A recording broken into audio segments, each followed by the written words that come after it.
Okay, I think we're ready. So Michael, if you want, go ahead and share your screen and see how we go. Thanks, Beth. Let me toggle over and hit the play button. Perfect. Thank you. Hello, and welcome to this presentation entitled Absolutely Fabulous, Collecting and Celebrating Faculty-Authored Books. My name is Michael Rodriguez, and I am the Collection Strategist at the University of Connecticut Library. Our goals in developing this program were threefold. First, to strengthen the library's collections by ensuring that our faculty's intellectual output was fully represented in those collections. The second was to showcase this UConn-produced research and increase awareness and engagement with it. And our third goal was to facilitate campus engagement by leveraging faculty-authored books as another vehicle for integrating the library into the academic life of the campus.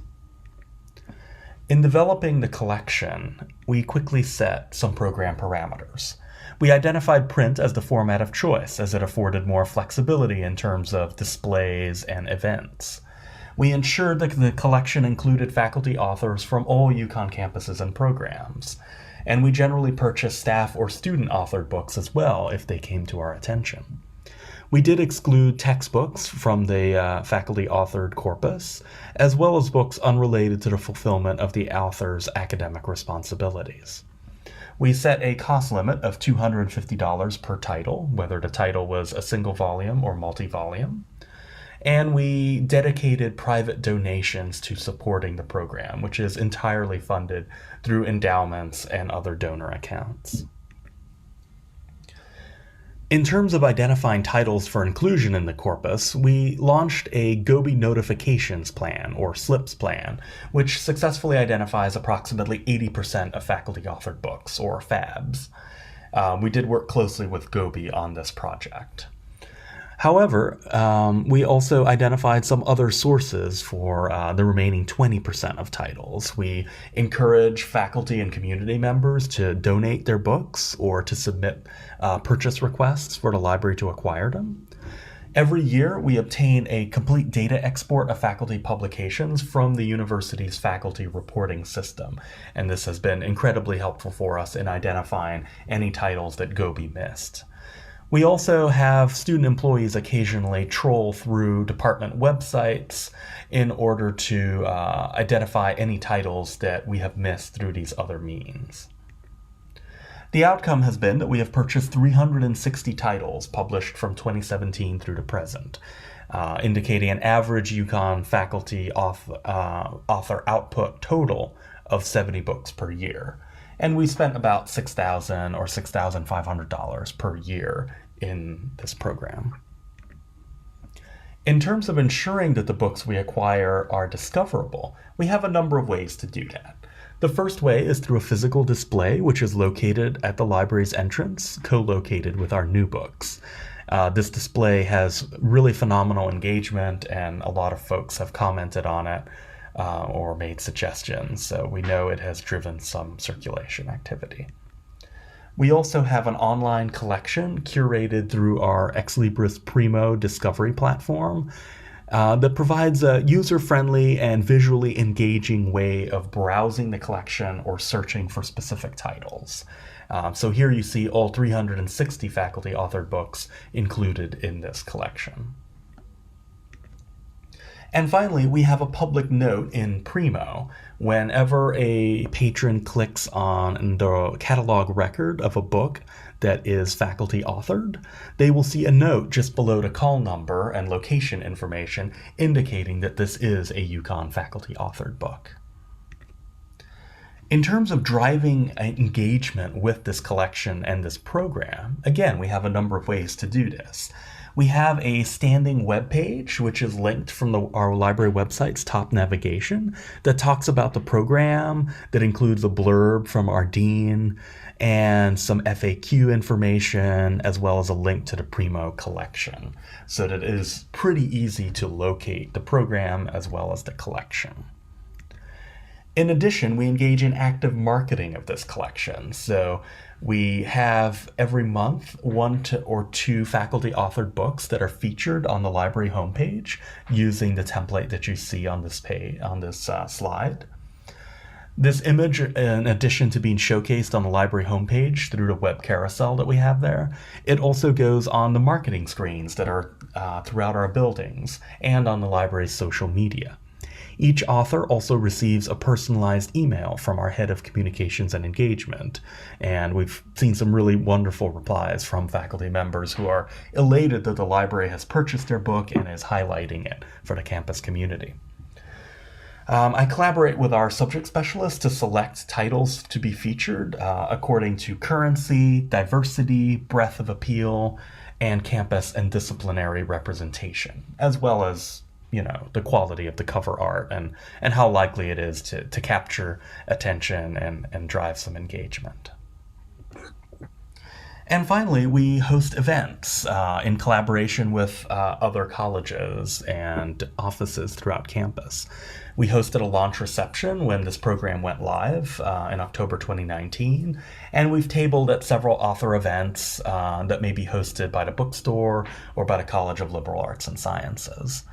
In-person engagement was largely paused during COVID. Virtual engagement was as well. But looking forward, as we head toward hopefully a more normal environment, we're really interested in exploring new ways of engagement, such as author awards, book talks and signings, and so on. I did publish an article about this program in College and Research Libraries News in the spring of this year. So if you're interested, I encourage you to take a look at that article. And if you have any questions, feel free to contact me at michael.a.rodriguez@uconn.edu. Thank you very much, and I look forward to your questions. We're going to now go and hear from Dave Stern, but I just wanted to remind people that we will do questions at the end on the chat and let you know when it's time to ask questions. So I'm going to start David's video. Hello. We'll be looking at how to use publication year information to help make strategic decisions about whether subscriptions or alternatives are the best way to get information for your local population. So let me share my screen. Look at alternatives.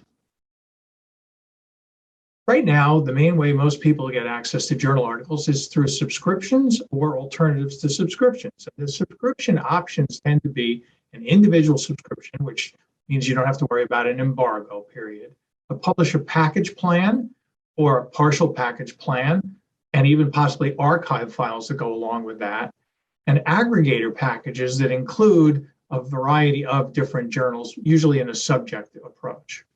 The alternatives to those subscriptions tend to be OCLC reciprocal ILL or fee-based ILL or commercial document delivery. But even publishers now have their own tokens and other approaches as well. So there's some options. When you consider whether you're going to be having subscriptions or alternatives, some of the things you think about are the local historical use, which generally tends to be in terms of the journal title. You know, across the years, you don't really often get granular data about the years of use. So it's hard to make decisions about embargoes and things like that. You also consider the strengths of the programs in your areas and any acceptable delays. Another thing that you consider is predictable costs. You want to make sure that you can control to some extent the costs if you're not going to be going with a flat fee subscription. And there are ways to reduce costs by having presenting only the full text material first, and then you have to choose to look at materials that would be requested. You can have flash screens to tell people there'll be a cost to the institution. You can even limit the results for seamless access by patron type or journal type. Nowadays, we have some other new options, which include free access using Unpaywall and other linkers in a browser. However, if you're using a browser-based button, the library won't know what users are doing because that is not centralized information. We even have created a Google Locate, which looks on the web for free materials from individual author sites. So there's some interesting ideas, but any of these then require additional training, more information in your resolvers, and so there's often not any tracking of what's going on there as well. Now, how do we use a strategic approach that uses the publication year data? Well, almost all of the requests that are sent out for full text, be it to a publisher site, through an aggregator, or through a document delivery service, include the DOI. And the DOI includes right within it the publication year of the article you're looking for. And so you can use that data to make decisions about whether you're going to have a subscription, a package plan, whether you have to worry about embargoes or consider archive files. So you can then say something like, well, based on the publication date, there's very little current year use. I don't need to have a subscription to this year. I can settle for the aggregators with inherent embargoes in them. Or I might be able to drop a package because I don't use much of the material during certain years of coverage. So there's some options there. There's even little total use at all and looking at whether it's current or not. So in other words, a brand new title, you could say, well, I don't know if I want to buy a subscription. Let me put it in a seamless, immediate document delivery, and I'll look over time and whether I really need to buy a subscription or not. So there are ways now to deal with these uncertainties. You can embed right into your indexing and abstracting tools seamless links, which have little delay or negative impact, and which you can then control in terms of the amount you want to spend, the types of people that can use that kind of service, which titles you want to cover. You can even cover more titles than you ever covered before if you're taking some of the savings and applying it towards these occasional document delivery fees. You can use those savings to cover inflation and other things as well. Annually or even mid-year, you can look in real time at what's being used and make changes to your profile, add a subscription, remove some subscriptions, modify the titles that are covered in your tool. So in general, if you use this data, publication data at the article level, you can create less expensive options with more precise choices, more flexible and real-time modifications to these options.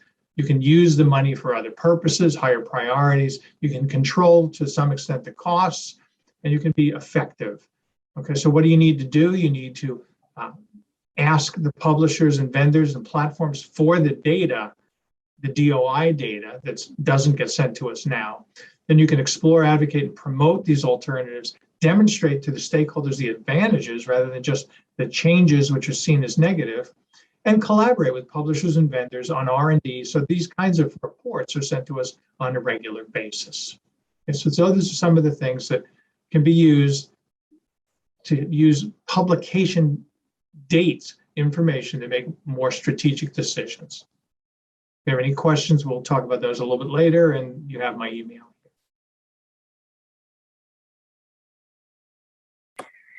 Okay, now let's hear from Barbara. Hi, I'm Barbara Esty, and I'm the data librarian at Yale University Library. I am sure most of you have had conversations with colleagues and researchers about access to data, whether it is about licensing, discoverability, delivery, or cost. My talk today will illustrate what Yale Library is doing to make data available. The combination of storage space, computing power, and researcher know-how makes data access complicated. And now with more researchers and staff working remotely, the usual delivery and access modes, hard drives, workstations, and email, make this more challenging. So I start with this question: how can Yale Library provide data access to a variety of users wherever they are? This is the typical algebra problem I see. The researcher has an assignment or a project. They identify the data they want to use, either on their own or with the help of a librarian, and then they find out they don't have the computer space, understanding of the data format, or the software to work with it. Presented with this multiple choice problem, we know the right answer. And that answer is C. We want to create some harmony between the researcher, the data, and the storage and computing environment. So how do we get there? Undergraduates, doctoral students, and faculty all want to use data as part of their research, and their data wants and needs are different. Faculty or grant recipients may not have a problem paying for storage or high-performance computing, but should an undergraduate writing a senior essay have to make choices because they don't have a research budget? Like most libraries, Yale acquires data. This data varies in complexity, size, and scope, from ethnologue, which is small but limited to one user at a time, to CoreLogic property records, which are over a terabyte. When I ask colleagues at other libraries about certain data sets, a reply I often get is, "Oh, we don't get that because we don't have a place to put it." And my fellow Yale librarians are sick of me asking that same question when this comes up in respect to collections purchases when asked, "And should we get the raw data too?" Well, it depends. And what does it depend on? Can we get that data in the hands of the user? And how are we providing that data access now? Any way we can. The good news is that more data suppliers are putting data in platforms for easy download on demand, like Wharton Research Data Services, and tools like TDM Studio, which allow you to access content you already license in a more robust way without having to supply storage and computing. We all want researchers to be able to do their work wherever they are physically and wherever their skills can take them. And we need to do this with the tools we have. The hardest part of your project should not be getting the data. Yale has a history of providing data access campus-wide, so this is not a start-from-scratch situation. Like a lot of institutions, there was a server or multiple computing groups that provided this type of service. Our process has evolved from these past efforts. Data is just another library collection item. It's different, but we can use existing workflows and not create a whole separate universe for data. Yale Library catalogs data to increase discoverability of data sets, and we include the ICPSR records, making the data collection more robust for users. Records have descriptive information about the data set and a location. This location is a link labeled Online Dataset or Click Here for access. There are two basic access types, mediated and self-service. Think of this like circulating materials and special collections, where some items are readily available and some have restrictions. So how does this work for the researcher? It is very much like how researchers find printed materials. You can locate the items in the catalog or through a guide, and they can download these directly to their computer and begin work. And this is what is happening behind the scenes. We've created a storage share in Yale's active tier storage infrastructure, which is network storage. There are library staff who have full access to the share to upload subscription or perpetually licensed data. These files are served up through a web server to the Yale community through authentication. This is the same network storage that is used throughout the university. So this process serves up data much like an ebook. It is seamless to the user. The user doesn't need to wait for delivery, and they can do this outside of library hours. On the mediated access side, researchers locate the data the same way, but instead of finding a download link, they're directed to a form. This form is automated to create an alert in Microsoft Teams to notify the person who's able to provide access, and then when they provide access, follow up with the researcher. Yale has deployed Office 365, and integrating SharePoint forms to a file in Teams has been great.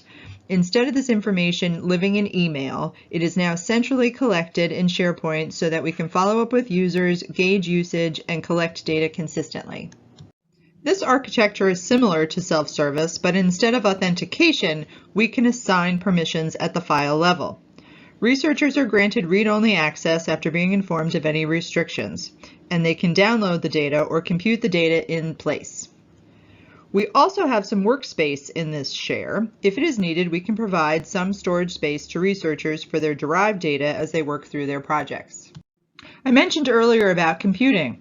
Another legacy system that existed in Yale Library for the last 6 years or so has been a hosted computing environment.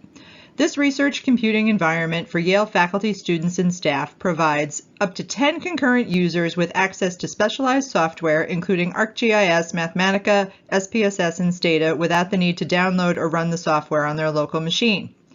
The mediated storage space can be mapped to this environment. It is ideal for long-running and memory-intensive processes and provides a familiar graphical desktop environment. We believe providing this environment benefits both the researcher and the library.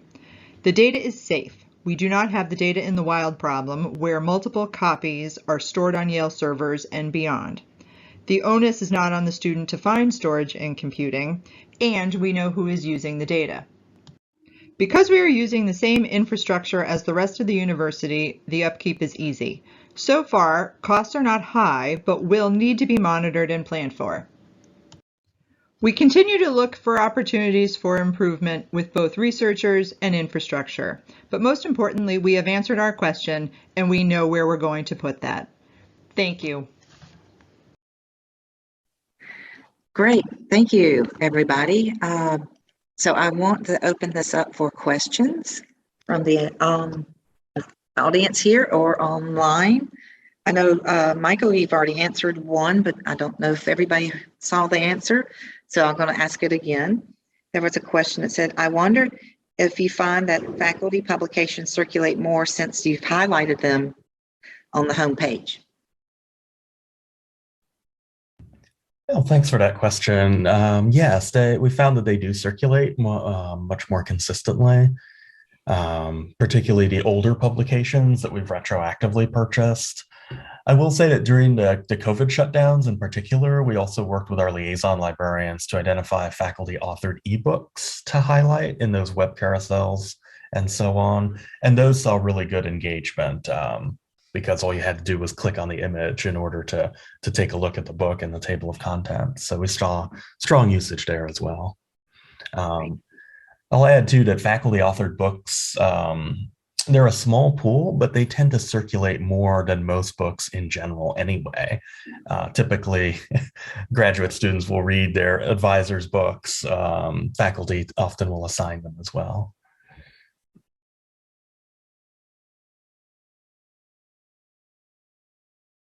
Okay.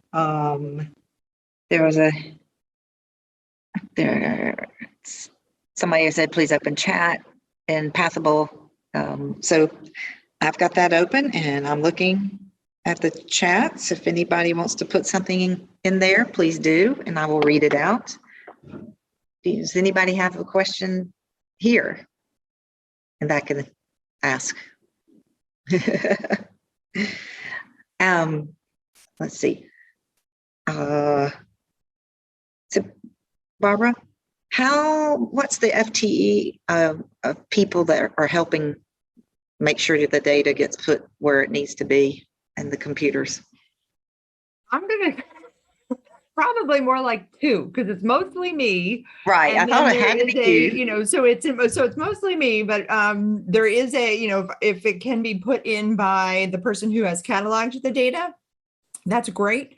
But for the most part, it has been me sort of getting the data from the vendor or, keeping up with the maintenance and putting it in there because I think I don't want to say unfair, but I think if you're not familiar with some of these data formats, it makes it really hard. So I think to put it on the onus of somebody who's not ready to receive it, it's just not a good success story there. I think, we just have to make sure that everybody is, I don't want to say trained, but is comfortable with handling it. Great. And there's a question for David regarding getting the dates from the DOIs. Do you get the data from your Discovery or link resolver? Where do you get your data from? So right now, most of the services that we use do not provide the DOI. That's just not what they offer. They usually give you the total number of journal title uses per period of time. But you can do something like use Google Analytics on top of your resolver, which will capture all of those individual requests, and then you can put those into a spreadsheet and find the DOIs that way if you want. What we really need to do is ask all the individual vendors to provide us that information as well, because not everybody comes through our resolver. Some people go directly to a publisher and with their IP address, they're approved. So it's a combination of getting things from the vendors and capturing it ourselves at the same time. Sounds good. You might have to do a step-by-step guide. That was. So I have a question for Barbara, actually, if that's okay. Sure. We have a tool called Simply Analytics that lets people load their own data in as well. Are you allowing user-entered data to be put into your repository if they provide a certain amount of metadata? Yes and no. So right now, one of the great things about this process is that we get to harness the power of faculty and graduate students who are really in the weeds with a lot of this data.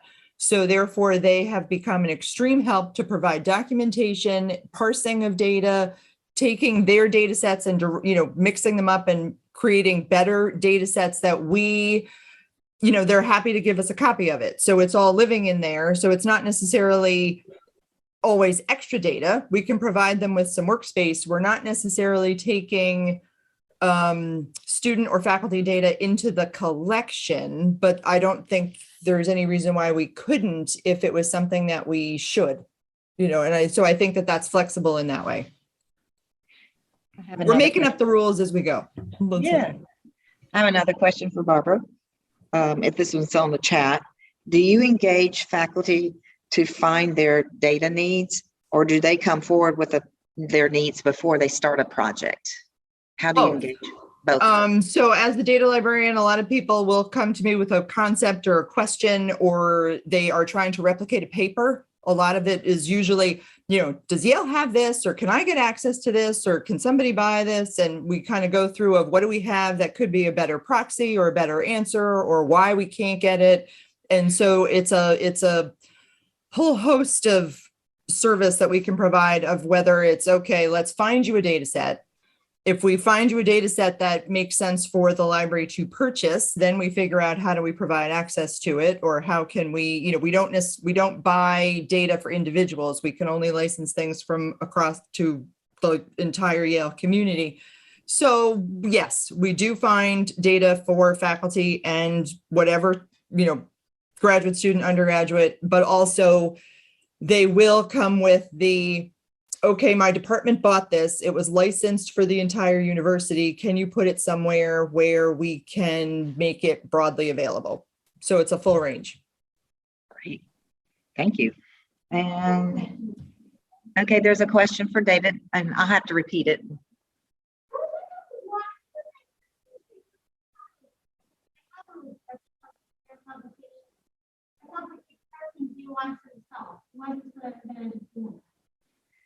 Okay, that's a long question. Why is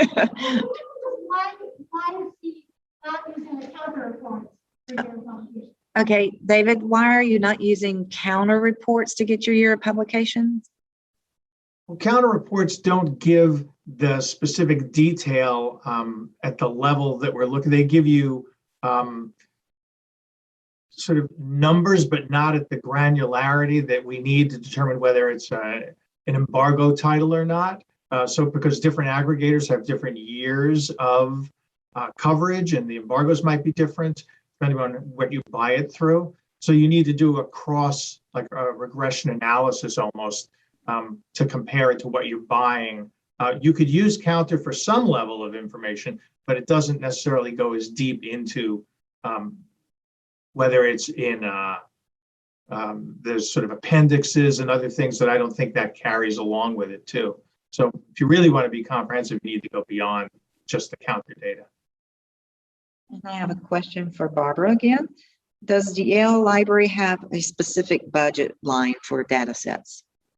No, it is pretty much part of the full collection budget, depending upon, like the Yale collection budget is split up into subjects. So, they're all endowment funds, and then there are some central funding things. So depending upon whether the subject selector selects a data set, it may come from their specific budget funds, or most of the time, because it is a large expenditure, it will come from some central funding, but there is not a specific pool of money that is allocated for data.